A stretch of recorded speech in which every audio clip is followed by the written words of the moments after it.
as well as arguments, traffic violations. And as the days go by, he looks for more kicks, more escape from the troubles he brings on himself. Each time he feels the need for kicks or he's troubled, he returns to marijuana. He knows that marijuana isn't physically addicting. He doesn't know he's become psychologically dependent on it. But he's not worried. He knows he can handle it. In time, the continued use of marijuana causes psychic and physiological changes in his body. While under the influence of marijuana, his blood pressure increases. He feels unusual hunger and his central nervous system changes. His perception of depth and dimensions is radically changed.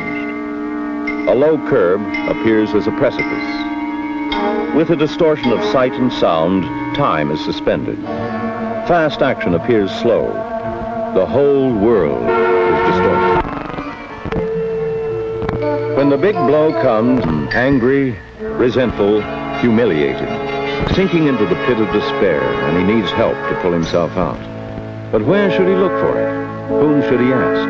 The coach won't give him a break. The teacher? He's already failed him, so why keep on with studies? His parents? They don't understand anything. Religion? What a laugh that would give the gang. Those resources and others are available to him, but he thinks only a pal can help. Help split this square world. Help him forget everything and everybody. He's been dragging the weed now long enough to want to try a bigger kick. In his present frame of mind, the bigger, the better. Psychologically, he's ready to make the big C. His pals have introduced new props, and he's anxious to examine them. Caution, intelligence, normal defenses go up in pot smoke. Hank is a real hype, a hooked mainliner beyond hope. He is long past getting any kicks from marijuana. His body is conditioned to heroin, one of the most powerful, dangerous drugs known to man. So dangerous that its importation, even for medical uses, has been banned in the United States since 1925. Every day, the cost of his habit rises. $80, $90, $100 a day and more. Every day, he must have increasing amounts of the drug. To get it, he will lie, steal, murder, even trap the innocent. The outfit that he uses is the drug addict's only friend. With it, he can exist in his living hell until the next fix. Without it, he will suffer the unbearable tortures of withdrawal from the drug. To prepare the venom for his bloodstream, he empties heroin onto the spoon. Every grain is precious and cannot be spilled or wasted.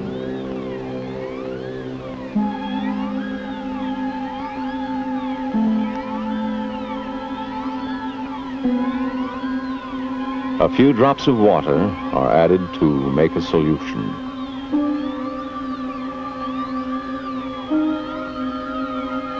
Then the small wad of cotton, usually dirty, is placed on the spoon to serve as a filter.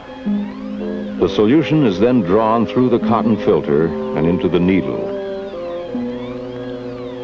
This cotton is saved and used again and again, for if the addict is ever caught without the drug, he can cook the cottons and squeeze out a small amount.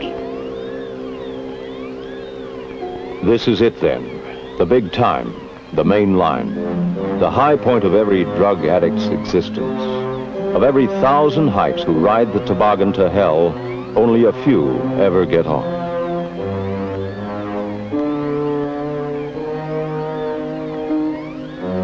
Of course, Pete is careful not to let John see the actual needle pop. That is hidden, ignored, bypassed. Instead, only the fun, the kicks, the real blast is played up. The tourniquet is quickly tied and secured. The vein is enlarged. The hype is ready. All sanitary precautions are ignored and normal hygiene protections are out. All addicts run the risk of infecting themselves with tetanus, hepatitis, venereal, and other diseases. But in a race with time, To stop withdrawal, he doesn't think of such things. Right now, all that matters is the dirty needle, the germ-infested cotton, the poisonous drug. By now, John is psychologically ready for stronger drugs. To his confused brain, the idea of joining Hank in a bigger kick is highly enticing. It would be all right to try it just once, just to see what it's really like. The only thing is the ugly-looking needle, the vague, uncertain fear of maybe getting hooked. His pal laughs at his fear of a little needle. A small pop doesn't hurt. It only makes you fly. Besides, only squares get hooked. The hip guys are just occasional users. You blast every once in a while and quit whenever you like. A few pops now and then can't possibly hurt. The idea of a real kick without getting hooked takes hold. John isn't afraid, and he certainly isn't square. The chain reaction has reached the end of the line. He's handled alcohol, goofballs, marijuana. Now he's positive he can handle one little pop. But something seems to have gone wrong. The excuse of, "it can't happen to me," was all right for the first pop and the second and the third. But the more heroin he shoots, the more tolerance his body builds, and the more he needs. He needs a shot now, and he needs it badly. But this is the last one. After he's feeling better, he'll quit. Never touch the stuff again.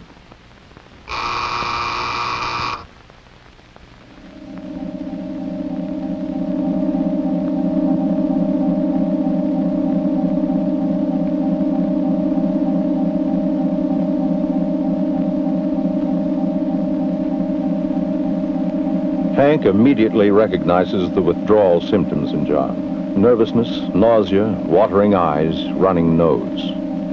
Too bad, but his pal Pete isn't around to fix him up. Hank needs every grain he has for his own fix. There's nothing to do but wait till Pete comes with more stuff. In the meantime, sweat it out, pal. You wanted kicks? Now pay the price.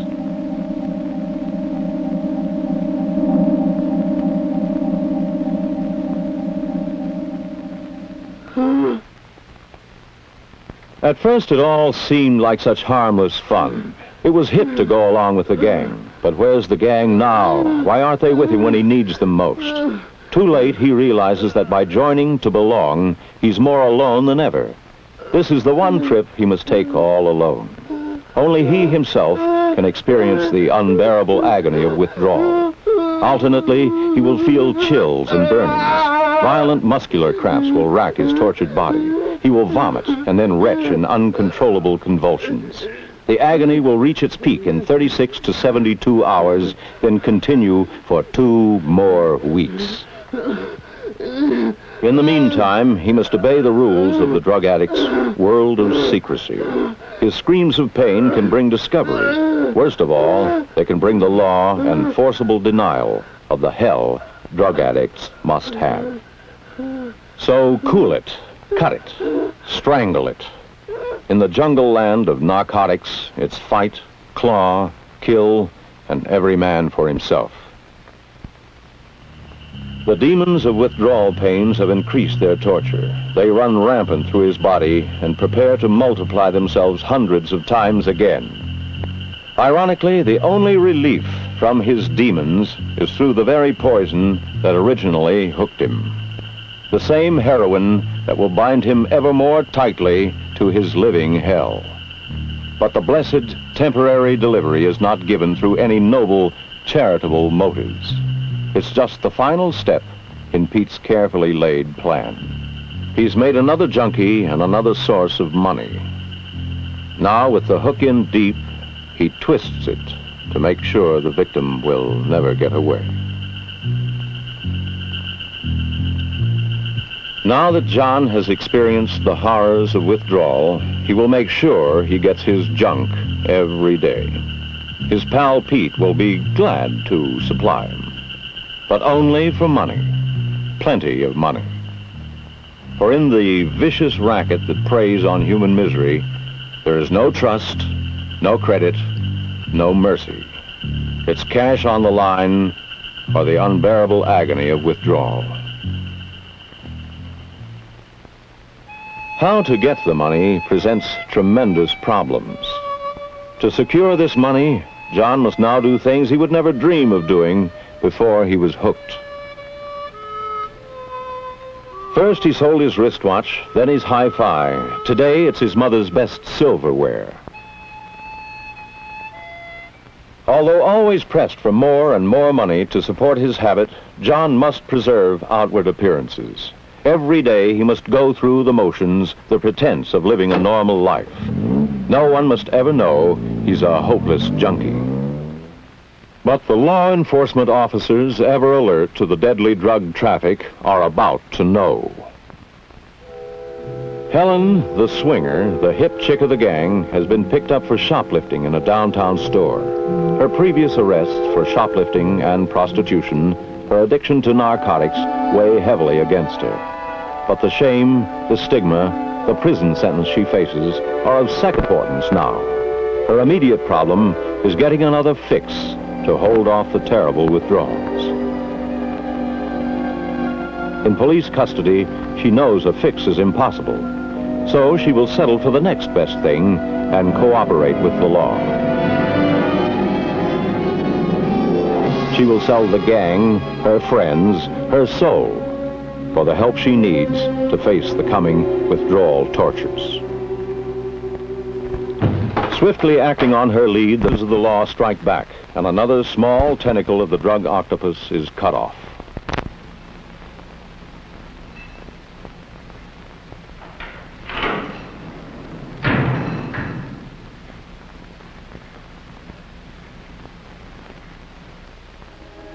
But the infected victims still go on. With a police record to haunt him as long as he lives, John uses the leniency of the law sometimes allowed first offenders. So, he enters a government hospital for the very best treatment modern science can give.